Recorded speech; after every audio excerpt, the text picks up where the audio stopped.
To be honest, like I would say, just like when it comes to global tournament, the other global teams is very good at fighting. I mean, like close them up. So they have to care about like how to fight against them. Like Indian teams prefer to fight against a compound that I said before, and then they have to know about like how their rotation more. That's gonna be key to win in global. तो guys reject सारा कहते हैं कि हमारे Indian team ज़्यादातर compound fights में ज़्यादा ध्यान देती हैं और ओपन स्पेसेस में ज़्यादा फाइट नहीं करती, क्योंकि आप देख भी सकते हैं इस वीडियो में हम देख सकते हैं कि ज़्यादा प्रेफरेंस हमारी टीम्स कंपाउंड्स को देती है, क्योंकि पीएमजीसी में तो ओपन फाइट्स ऐसे होते रहेंगे, उसके लिए हमें तैयार होना पड़ेगा। तो रिजेक्ट सारा यही कहना चाह रहे हैं कि हम लोगों को ओपन फाइट्स में भी अपना पकड़ बनाना पड़ेगी, उसमें हमें रोटेशंस वगैरह सही करना पड़ेगी और हमें कंपाउंड फाइट्स में ही निर्भर नहीं रहना पड़ना चाहिए। अगर इंडियन टीम ओपन में भी अगर रोटेशन सही करेंगी तो पीएमडब्ल्यूसी में डोमिनेशन सही तरह कर सकती हैं। सो गाइज न्यू रिवील्स अपनी स्ट्रीम पर करते हैं कि प्रेशर किस तरह गॉडलेग के प्लेयर्स पर पड़ाती है गॉडलेग मैनेजमेंट। चलिए सुनते हैं। एक और कर दो तो सबसे वो तो बता, हम लोग खेलते थे ऐसी फिर हमारे साथ एक आध गेम खाता खेलता था उसी में चिकन आ जाता था। फिर खाता कैसे आयोजन करते देख ऐसा होता है, अरे बहन की जो तुमको नहीं आता खेल ले, ये देखो वो भी। हाँ भाई, ऐसा बहुत बार हुआ है भाई, बहुत बार लेजिट भाई। क्रॉन्टन ना माने, सोचते थे कुछ तो गलत है, बट क्रॉन्टन फिर हम लोग ने एकदम एंड डेज में तो पूरा बोल दिया था भाई कि मतलब हम लोग के पीछे कोई मत बैठो, होता हमारा माइंड। और होता है पता है तुमको, कोई खेलता है ना तो कॉशियस हो जाता है भाई इंसान। अगर कोई पीछे से देखता रहता है ना, मैं तो बहुत हो जाता था, मुझे कोई देखता था ना कि हग ना दूं, ये ना कर दूं, और जो 3-3 खड़े रहते थे एक ही बारी में।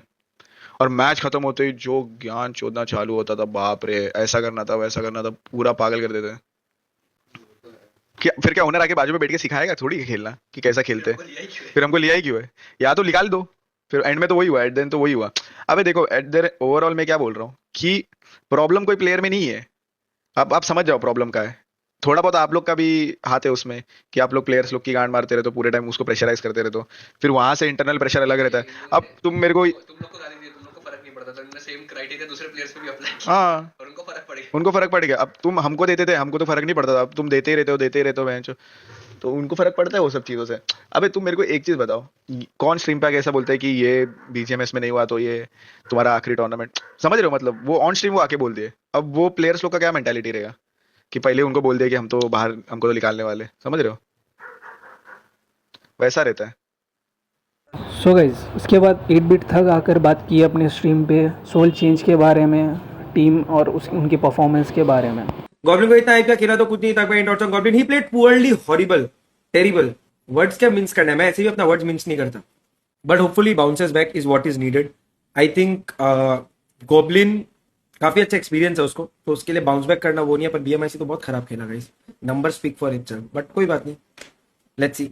अरे मतलब देखो, बात डीमोटिवेट मोटिवेट का नहीं होता यार। टू बी ऑनेस्ट, आप एज एन एथलीट डीमोटिवेट फोटिवेट वाला गेम नहीं है। मोटिवेट क्या करो, आपको जाके भाई, आप 4-5 साल से जो भी लोग खेल रहे थे उनको अपना चीजें वो रहना चाहिए। But I think it's good that we have break 2-3 महीना का। It will really help Goblin to find his form back. अगर वो 2 महीना ठीक से दे, then we all know what he is capable of. But वो कैपेबिलिटी अभी दिख नहीं रही, ठीक है? वो कैपेबिलिटी नहीं दिखी है इस बार, पिछले बार। तो वी नीड, वही मैं बोला ना, मीडियोक्रिटी, ये तो बिलो मीडियोक्रिटी था।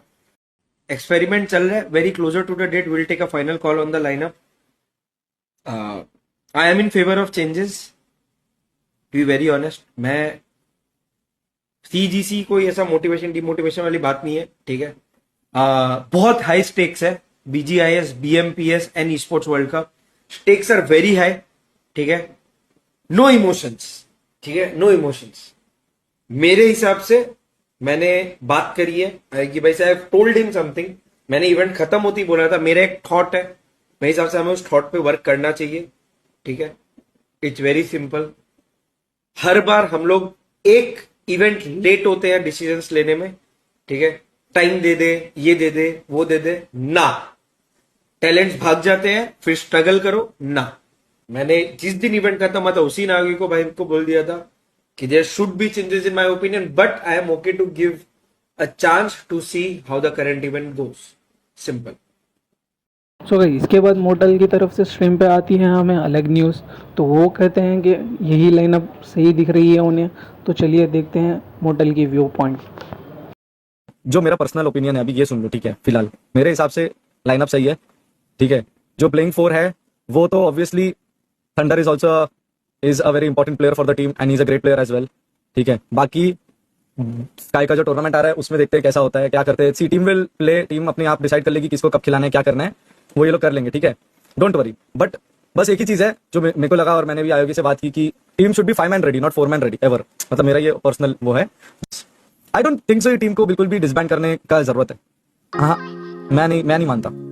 सो गाइज इनके स्ट्रीम से देखने पर तो हमें अलग अलग व्यू पॉइंट दिख रहे हैं। तो हमें नहीं पता अभी कुछ क्या होगा। सोल की इनर कॉन्वर्जेशंस है वो, तो हमें तो चेंजेस देखने को मिलेंगे इन फ्यूचर सोल टीम में।